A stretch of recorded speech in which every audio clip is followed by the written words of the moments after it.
Tată ceresc, vin astăzi înaintea ta cu smerenie, recunoscând că fără tine sunt pierdut și fără viață.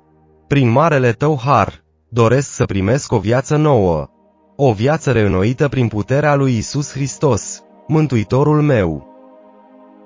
Doamne Iisuse, cred că Tu ai murit pe cruce pentru păcatele mele, că sângele Tău prețios m-a răscumpărat și m-a curățit. Te invit să intri în inima mea, să mă transformi prin dragostea și mila Ta nesfârșite. Prin credință astăzi primesc darul prețios al Duhului Sfânt. Umple-mă, călăuzește-mă și sfințește-mă. Dă-mi puterea să trăiesc după voia Ta, să iubesc precum Tu iubești și să fiu o mărturie credincioasă a adevărului Tău în această lume.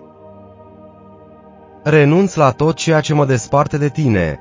Mărturisesc păcatele mele și mă predau cu totul Ție. Fă-mă o făptură nouă, un copil al lui Dumnezeu, reînnoit și întărit de Duhul Tău.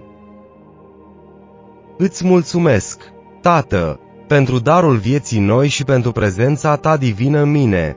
Fie ca pacea, bucuria și puterea Ta să domnească în inima mea în fiecare zi. Te laud și Te slăvesc, în numele puternic al lui Iisus Hristos. Amin.